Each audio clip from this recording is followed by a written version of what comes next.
සුබ දවසක් කියලා පිළිගන්නවා කන්ස්ට්‍රක්ෂන් එකේ YouTube channel එක නරඹන ඔයගොල්ලෝ සියලු දෙනාම මම කලින් වීඩියෝ එකෙන් කතා කරා ඉන්ජිනියරින් බ්‍රික්ස් වල water absorption එක හොයන්නේ කොහොමද කියලා. ඉතින් මම අද කතා කරන්නේ ඉන්ජිනියරින් බ්‍රික්ස් වලටම කරන වැදගත්ම ටෙස්ට් එක වෙන compressive strength test එක කරන්නේ කොහොමද කියලා. එහෙනම් වීඩියෝ එක අවසන් වන්තුරම නරඹන්න මේ කන්ස්ට්‍රක්ෂන් එකේ.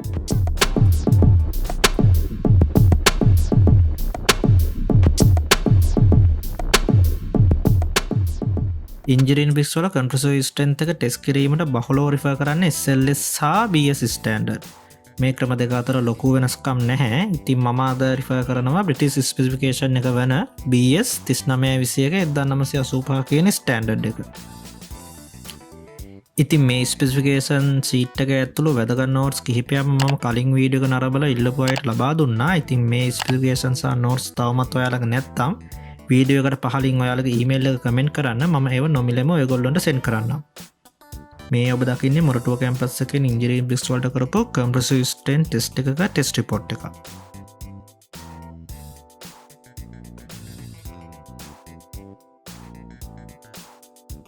මේ ටෙස්ට් එක සඳහා අපිට අවශ්‍ය වෙනවා අවම වශයෙන් ඉන්ජිනියරින් බ්‍රික්ස් 24ක්, compressive strength testing machine එකක්, permanent marker pen එකක්, weighing scale එකක්, water bath එකක් හරි water tank එකක් හරි, towel එකක්, මිලිමීටර් 4 ඝනකම් තියෙන plywood sheet කැබැල්ලක්.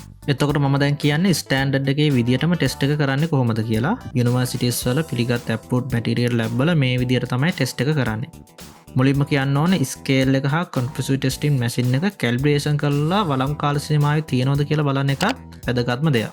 මුලින්ම අපිට අවශ්‍ය වෙනවා ඉන්ජිනියරින් බ්‍රික්ස් වලට අදාළ ඇවරේජ් දිග පළල හා උස මැනගන්න එක. මේ සඳහා කරන්නේ රූපයේ පෙන්වා ඇති ආකාරයට බ්‍රික්ස් 24ක් අරගෙන දිග අතර තියලා සම්පූර්ණ දිග මැනගෙන ඒක 24න් බෙදලා ඇවරේජ් ලෙන්ත් එක ගන්න එක. පළල සෙවීමට පළල් අතර ඉන්ජිනියරින් බ්‍රික්ස් 24 තියලා සම්පූර්ණ දිග මැනලා 24න් බෙදලා ඇවරේජ් විඩ්ත් එක ගන්නවා. ඇවරේජ් උසත් හොයන්නේ මේ විදිහටම තමයි. අපිට බ්‍රික්ස් 24ක් අවශ්‍ය වෙන්නේ මෙන්න මේ ඇවරේජ් ඩයිමෙන්ෂන් හොයාගන්න.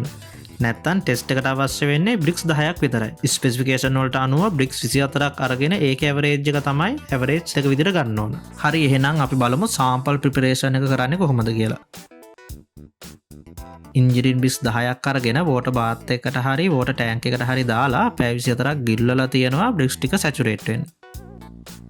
මෙහිදී වතුර රත් කිරීමක් සිදු කරන්නේ නැහැ. පරිසර උෂ්ණත්වයම තමයි තියෙන්නේ. ඊට පස්සේ පැය 24ක කාලය අවසන් වුණාට පස්සේ බ්‍රික්ස් ටික water bath එකකින් එළියට අරගෙන ටවල් එකකින් තෙත මාත්තු කරලා විනාඩි 5කට වඩා අඩු කාලයක් නිදහසේ තියන්න හරිනවා.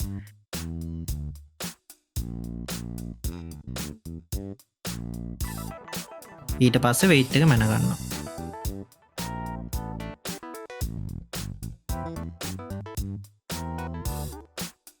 ඊළඟට තියෙන්නේ compressive strength test එක කරන එක. මේ සඳහා අපි භාවිතා කරන්නේ normal concrete cube test කරන්න පාවිච්චි කරන concrete crushing compressive strength testing machine එකම තමයි. ඒ වගේම අවම මිලිමීටර් 4ක් ඝනකම් bricks වල දිග පළලට වඩා තරමක් වැඩි plywood sheet වලින් කපපු කොටස් කිහිපයකට අවශ්‍ය වෙනවා මේ වැඩේට.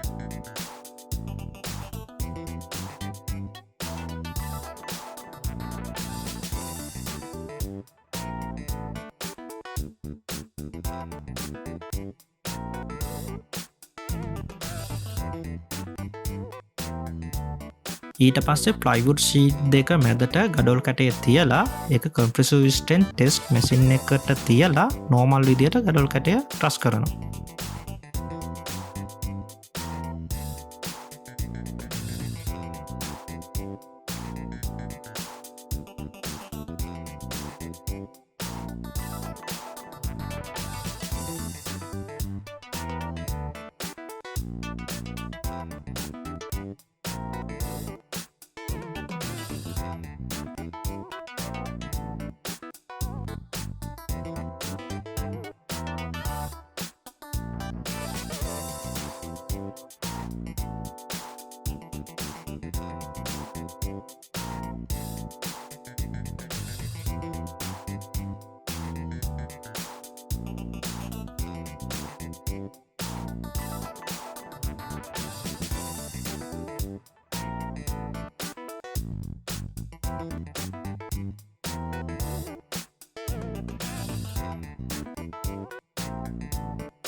ප්‍රසින් ලෝඩ් එකට අදාළව බ්‍රික්ස් 10ම ස්ට්‍රෙන්ත් ගණනය කරලා ඒවයේ ඇවරේජ් එක තමයි බ්‍රික්ස් වල කම්ප්‍රෙසිව් ස්ට්‍රෙන්ත් එක විදියට සලකන්නේ.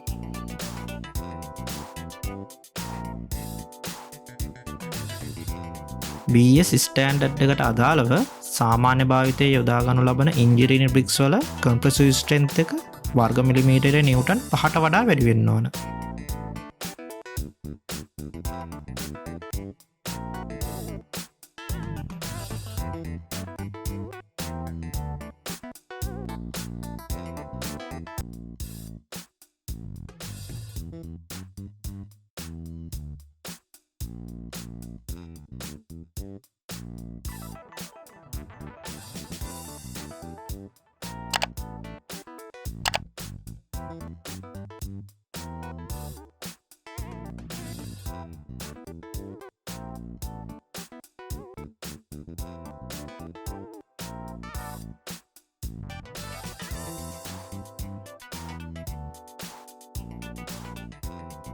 අප මෙහිදී ටෙස්ට් කරනු ලැබූ ඉන්ජිනීරින් බ්‍රික්ස් 10 ඇවරේජ් කම්ප්‍රෙසිව් ස්ට්‍රෙන්ත් එක තමයි මේ ටෙස්ට් රිපෝට් එකේ ඔබට දක්නට ලැබෙන්නේ. අපි බලමු මේ ගණනය කිරීම කරගන්නේ කොහොමද කියලා.